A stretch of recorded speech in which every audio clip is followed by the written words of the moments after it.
नमस्कार, मैं सिरांधा आप सभी दर्शकों का अन्नदाता कार्यक्रम में स्वागत करती हूं। किसान बहुत परिश्रमी होते हैं। वे खेतों में जी तोड़ मेहनत करते हैं और अनाज, फल और सब्जियां उगाते हैं। हमारे देश की अर्थव्यवस्था का लगभग समूचा भार उन्हीं के कंधों पर ही है। ऐसे ही भारतीय किसानों को खेती बाड़ी से जुड़ी हुई बहुत सी नई, रोचक और लाभकारी जानकारियां देने के लिए हर रोज सुबह हम आपके साथ आते हैं। तो चलिए कार्यक्रम शुरू करने से पहले देखते हैं क्या है आज के अन्नदाता में। मखाने की खेती तेजी से बदल रही है किसानों की किस्मत।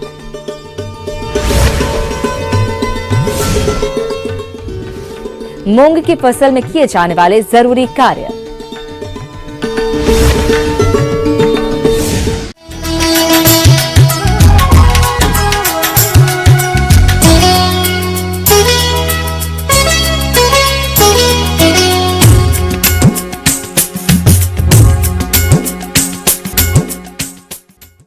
मखाने की खेती उत्तरी बिहार के कुछ जिलों में बड़े पैमाने पर की जाती है, क्योंकि इन क्षेत्रों में बड़ी संख्या में छोटे बड़े तालाब और पोखर हैं, जिनमें साल भर पानी रहता है। इसलिए यहां रहने वाले जो किसान मखाने की खेती करना चाहते हैं, उनके लिए अभी नर्सरी तैयार करने का उचित समय चल रहा है। तो स्वस्थ पौध प्राप्त करने के लिए मखाना की नर्सरी डालते समय किन किन बातों पर विशेष ध्यान दें, इस बारे में जानकारी दे रहे हैं कृषि वैज्ञानिक अजीत कुमार।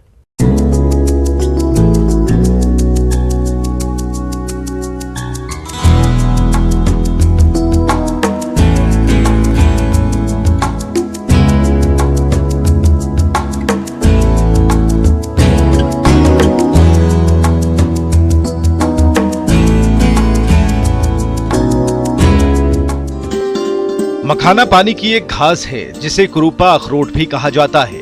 ये बिहार के उथले पानी वाले तालाबों में बढ़ने वाली घास है।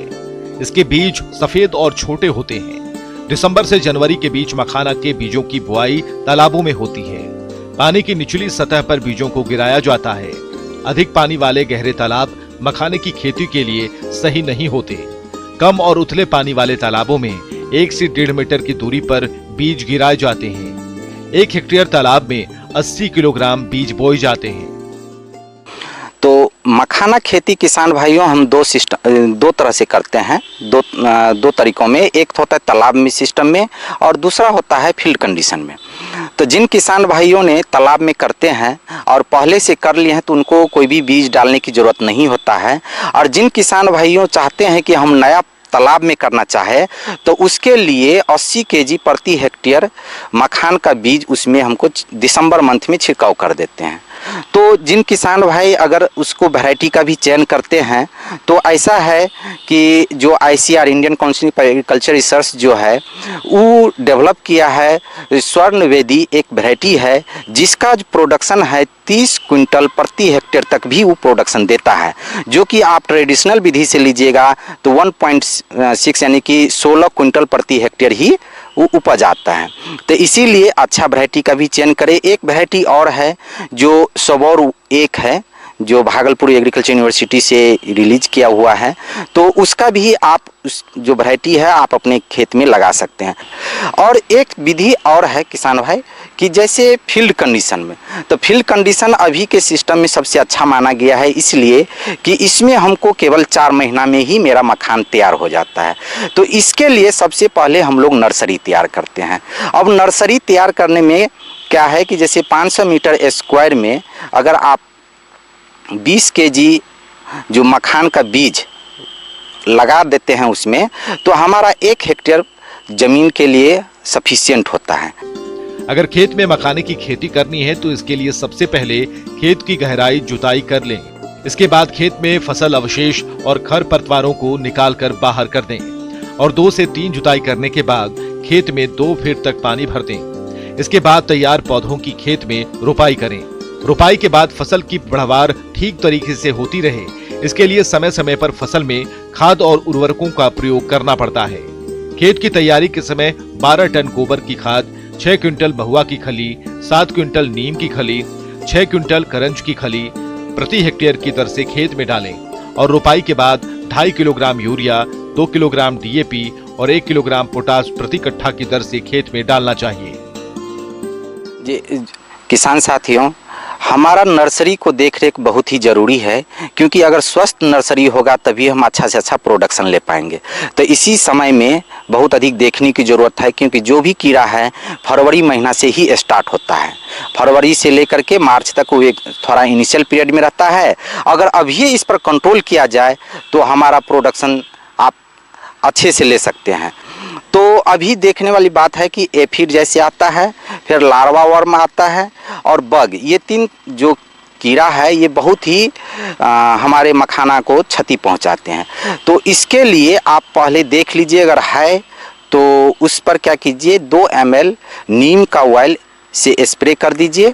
और उससे भी अगर कंट्रोल नहीं होता है, वैसे देखा गया कि अधिक नहीं होता है, अगर फिर भी अगर लगे तो आप क्लोरोपाइरोफॉस 2 ml प्रति लीटर वाटर में मिला करके छिड़काव करने से हमारा जो कीड़ा है उस पर कंट्रोल किया जाता है। और किसान साथियों, आपको ध्यान देना है कि जब भी आप नर्सरी तैयार कर रहे हैं तो उसमें कम से कम 1 फीट पानी मेंटेन करना ज़रूरी होता है। अगर कम होगा तो उसका उतना अच्छा नहीं होगा। और अप्रैल का फर्स्ट वीक में हम इसको ट्रांसप्लांटिंग कर देते हैं। 1.2 मीटर से लेकर के 1.25 मीटर के दूरी पर ये खेत में हम लोग ट्रांसप्लांटिंग करते हैं। अक्सर मखाने की खेती में कई प्रकार के खरपतवारों की समस्या रहती है। इसकी रोकथाम के लिए खेत की तैयारी समय ही 2,4-D3 ग्राम दवा प्रति लीटर पानी में घोलकर खेत में छिड़काव कर देना चाहिए।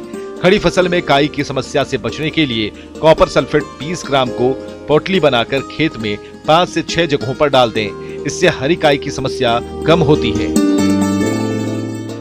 किसान भाइयों, अभी तक आपने खेती से जुड़ी हुई कुछ उपयोगी जानकारियां देखी। अब लेते हैं एक छोटा सा ब्रेक, जल्द ही लौटेंगे और कार्यक्रम में आगे भी हैं खेती बाड़ी से जुड़ी हुई महत्वपूर्ण जानकारियां। आप बने रहिए हमारे साथ।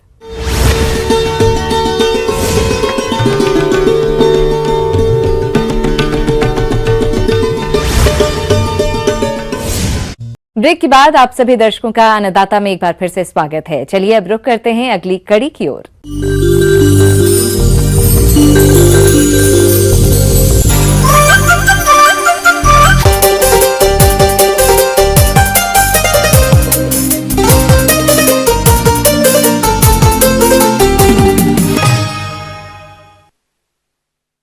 हमारे राज्य के जिन किसानों ने मूंग की बुआई समय से कर दी थी, उनकी फसल बढ़वार की अवस्था पर होगी और इस अवस्था पर खरपतवारों का नियंत्रण और सिंचाई का उचित प्रबंधन तो करना ही है। साथ ही फसल को नुकसान पहुंचाने वाले कीट रोगों का भी समय रहते नियंत्रण करना चाहिए। इस बारे में जानकारी दे रहे हैं मोरहाबादी रांची के डॉक्टर आद्यांत।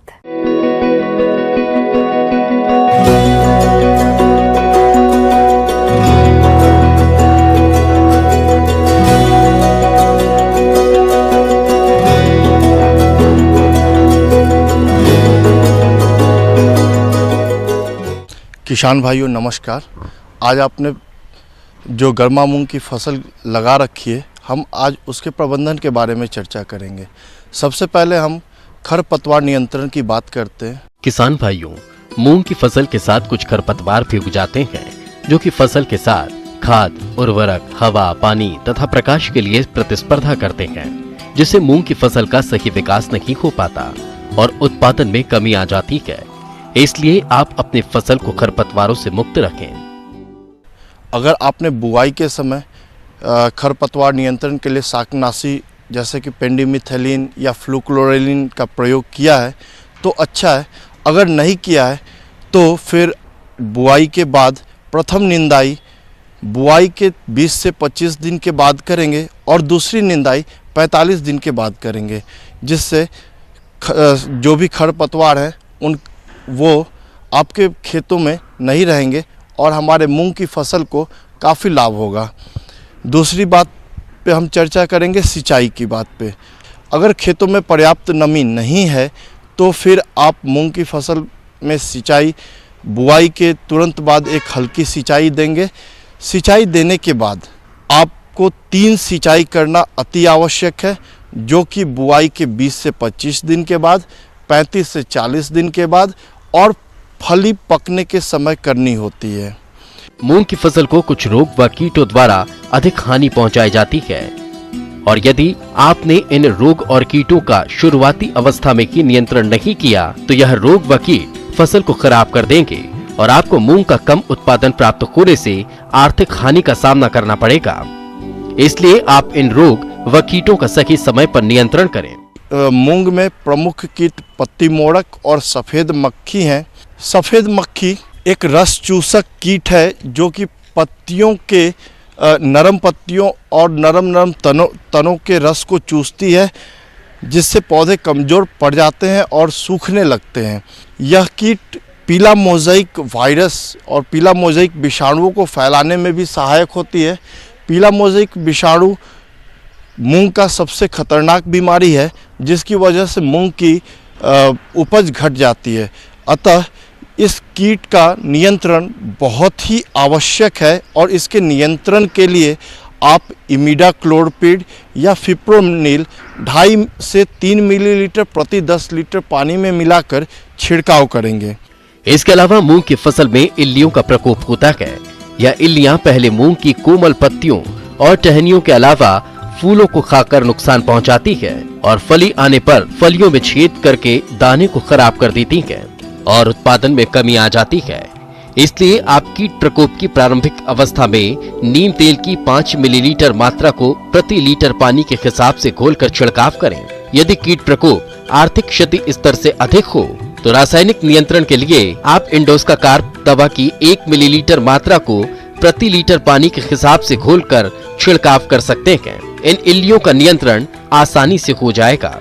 पत्ती मोड़क कीट की इल्लियां पत्तियों को मोड़कर उसके अंदर रह के हरे रंग के पदार्थों को खा जाती हैं और पत्तियां सफ़ेद पड़ जाती हैं। अतः इनके बचाव के लिए आप फ्लूबेंडामाइड 6 मिलीलीटर प्रति 10 लीटर या फिर स्पाइनोसैड 4 मिलीलीटर प्रति 10 लीटर पानी में मिलाकर छिड़काव करेंगे। मूंग के प्रमुख रोग आपको एक पहले बता चुका है, पीला मोज़ेक वायरस। दूसरा है पर्ण दाग, जिसे लीफ स्पॉट भी कहते हैं। लीफ स्पॉट के कारण हल्के या गहरे भूरे रंग के छोटे से बड़े धब्बे पत्तियों पे बन जाते हैं और इनकी रोकथाम के लिए आप जाइनेब या कॉपर ऑक्सीक्लोराइड 3 ग्राम प्रति लीटर पानी में मिलाकर छिड़काव करेंगे। मूंग एक ऐसी फसल है जहाँ पे फलियाँ एक साथ नहीं पकती, अतः आप किसान भाइयों से निवेदन है कि जब मूंग की फलियां पकने लगें और काले रंग की हो जाएं तो आप उनकी चुनाई करना शुरू कर देंगे।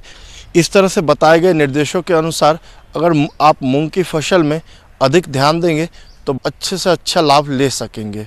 आगे और भी हैं खेतीबाड़ी से जुड़ी हुई बहुत सी रोचक जानकारियां, पर यहां पर रुकेंगे एक और ब्रेक के लिए। जल्द हाजिर होते हैं।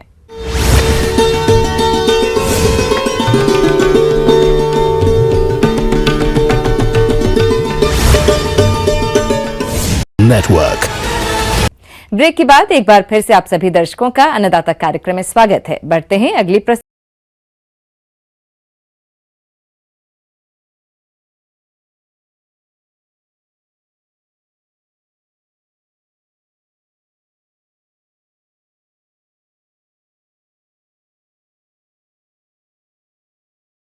खराब प्रबंधन की वजह से दुधारू पशुओं में थनैला रोग की समस्या बढ़ रही है। इस रोग से पशु की जान को कोई खतरा नहीं होता है, लेकिन पशु अनुपयोगी हो जाता है, जिससे पशुपालक को काफी नुकसान होता है।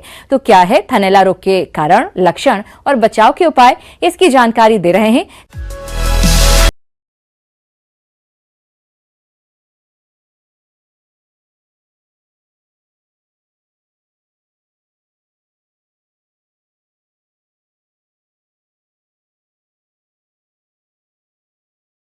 नमस्कार।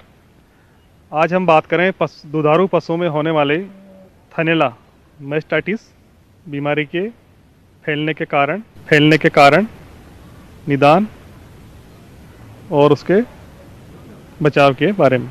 आमतौर पर देखा गया है कि जो हमारी पशुशाला है उसमें जैसे नमी की मात्रा ज़्यादा हो, जैसे पशु की बिछावन है जहाँ पशु बैठता है वहाँ गंदगी हो, तो उसके माध्यम से जो हमारा जीवाणु है, जो बैक्टीरिया है, वो पशु के थनों में प्रवेश करता है। जैसे ही हमने दूध निकाला, दूध निकालने के तुरंत आधे घंटे के अंदर पशु अगर बैठ गया हो तो उसकी जो जगह होती है, जो कैनाल होती है, उसके माध्यम से उसमें गोबर है, पेशाब है, वो थन में संचरण के माध्यम से चढ़ जाता है और वो धीरे धीरे उसमें इन्फेक्शन करता है, उसमें घाव बन जाता है और देखा जाता है कि पहले जो हमारा थन है उसमें हल्का हल्का छिंचड़े आना शुरू हो जाते हैं, उसके बाद में थन जो है कड़ा हो जाता है, उसकी लंबाई बढ़ जाती है, वो लाल रंग का दिखाई देता है। थनैला रोग दुग्ध व्यवसाय के लिए सबसे बड़ा संकट है। भारत में दुग्ध उत्पादकों को कई हजार करोड़ रुपए का नुकसान इस बीमारी के कारण होता है। पशुपालक भाइयों, जैसा कि नाम से ही विदित है, यदि पशु के थन ही खराब हो जाएंगे तो ऐसे पशु से क्या उत्पादन मिलेगा, इसका अंदाजा आप स्वयं लगा सकते हैं। थनैला रोग से ग्रसित पशु के दूध में खून आने लगता है, अयन का आकार बदल जाता है, दूध का फटा हुआ या दही के समान चिथड़े आने लगते हैं और ऐसे दूध को किसी काम में नहीं लिया जा सकता है। यदि थनैला रोग का समय रहते बचाव कर लिया जाए तो इससे होने वाले नुकसान से बच सकते हैं। तो किसान भाइयों, हम बात करते हैं उसके बचाव की, कि बचाव ही उपचार से अधिक सरल है। तो किसान भाइयों, मुख्य रूप से ये ध्यान रखें जो हमारी पशुशाला वो साफ़ सुथरी रहे, उसमें जो बिछावन है वो सूखी रहे और वहाँ किसी प्रकार की नमी नहीं हो। इसी प्रकार जो हमारा दूधिया, वो भी ध्यान रखें कि उसको दूध निकालने से पहले, दूध निकालने के बाद हाथों को अच्छी तरह साफ़ करें। इसी प्रकार उसका जो अडर है, उसके जो टीट्स हैं, थन है, उनको भी अच्छी तरह साफ़ करें और दूध निकालने के बाद उनको जीवाणुनाशक जो KMNO4 है, लाल दवा है, उसका 1% सॉल्यूशन में उनको टिप करें तो उसमें थनैला होने की संभावना कम होती है। इसी प्रकार जो किसान भाई ये भी ध्यान रखें कि जो हमारी पशुशाला है, समय समय जीवाणुनाशक दवाइयाँ छिड़कते रहें, उससे भी हमारा जो थनैला है उसका काफ़ी नियंत्रण होगा। उसकी कंप्लीट मिल्किंग होनी चाहिए। अगर थनों में दूध रहता है तो धीरे धीरे उसमें जीवाणु पनपते हैं और पशु की दूध देने की क्षमता भी धीरे धीरे कम होती है। और ये एक छुआछूत की बीमारी है जो एक थन से दूसरे थन और एक पशु से दूसरे पशु में फैलती है। और इसको फैलाने में मुख्य रूप से जो हमारा दूधिया है, दूध के बर्तन है, ये भी सहयोग करते हैं। जैसे संक्रमित हाथों से अगर हमने एक गाय को लगाया, उसके बाद दूसरी गाय का दूध निकाला, तो उस दूसरी गाय में ये बीमारी फैल जाती है। यानी कि जो पशु थनैला से ग्रसित है तो उसका अलग ट्रीटमेंट बॉक्स में ले जाके या अलग पशुशाला में उसको रखें, जिससे दूसरे पशुओं में ये हमारा थनैला नहीं होगा। दूध व्यवसायी पशुपालकों के लिए थनैला एक चुनौती से कम नहीं है। थनैला रोग से पशुपालकों को बहुत हानि होती है। इसको समय पर पहचान कर पशु चिकित्सक की मदद से तुरंत इलाज करवाना चाहिए। इसी प्रकार अगर पशु किसी कारण से हमारा थनैला से ग्रसित हो जाता है तो उसके बचाव के लिए किसान भाई सबसे पहले तो ये करें कि जो हमारा पशु है उसको पशुशाला से अलग करें। उसके जो बीमार पशु के थनों से निकाला हुआ जो छींचड़े हैं, जो दूध है, उसको कहीं दूर फेंकें कि उससे हमारी पशुशाला में दूसरे पशुओं में संक्रमण नहीं हो सके। और अलग उसका जो उपचार है वो जैसे उसमें एंटीबायोटिक के द्वारा उसमें किया करना चाहिए और समय पे उपचार करना चाहिए, जिससे हमारे जो पशु को नुकसान नहीं हो और दूध का भी नुकसान नहीं हो। इसी प्रकार समय समय पर थनों की जो मेस्टाइटिस स्ट्रिप है उससे चेक करते रहें, जैसे पशु में थनैला का हमको पता लग जाएगा और समय पर उसका उपचार हो जाएगा। इस प्रकार किसान भाइयों, जो मेरे द्वारा बताई गई बातों का आप ध्यान रखेंगे तो जो हमारे अधिक दूध देने वाले पशु हैं उसमें थनैला की बीमारी नहीं होगी और किसान भाइयों को जो थनैला के माध्यम से हानि होती है वो नहीं हो पाएगी और हमारा डेयरी का व्यवसाय एक लाभकारी व्यवसाय साबित होगा।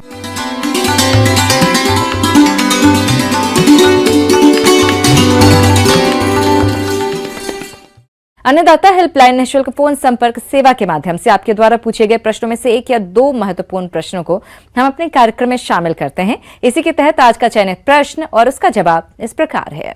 अन्नदाता कार्यक्रम में आज जो प्रश्न हमने शामिल किया है उसे पूछा है गांव बहोरा, जिला कटिहार से दिनेश रंजन जी ने।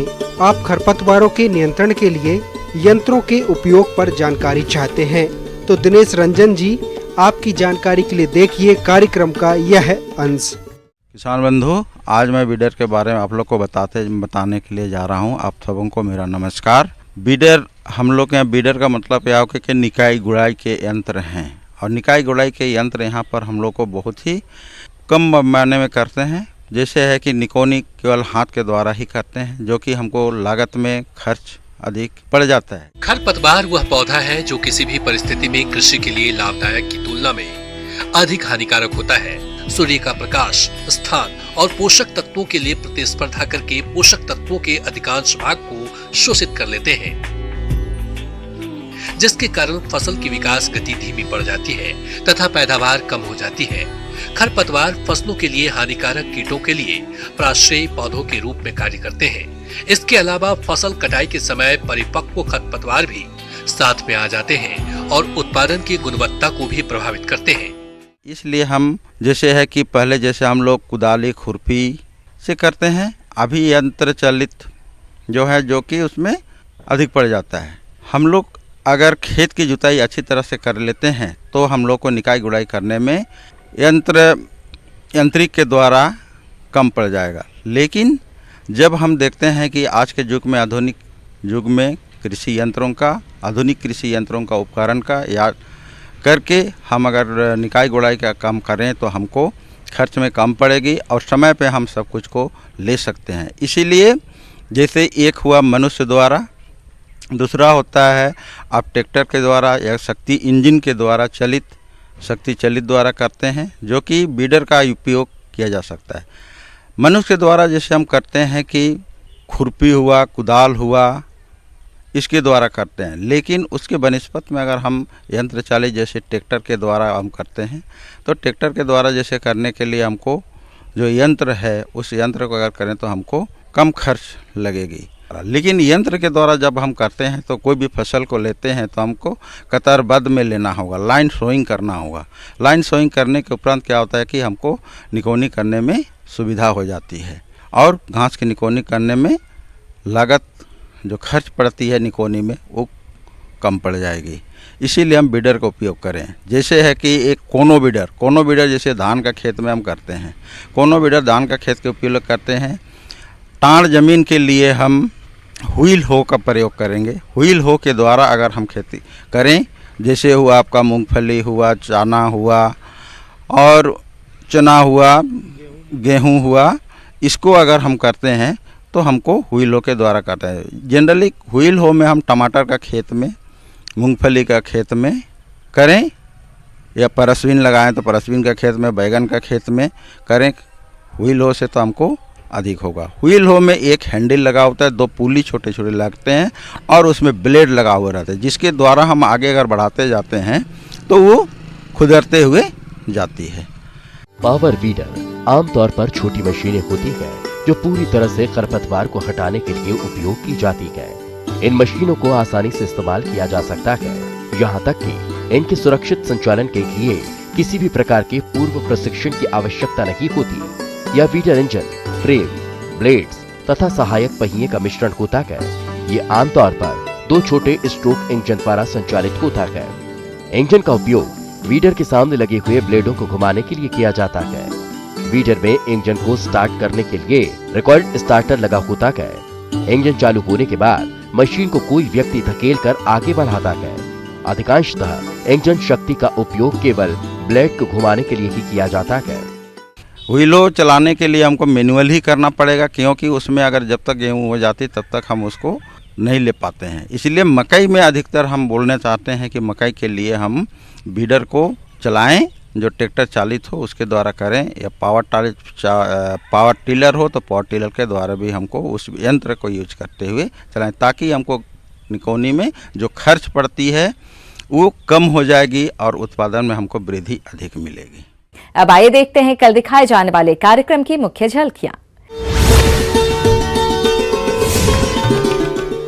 कद्दू वर्गीय सब्जियों की खेती करना है फायदे का सौदा।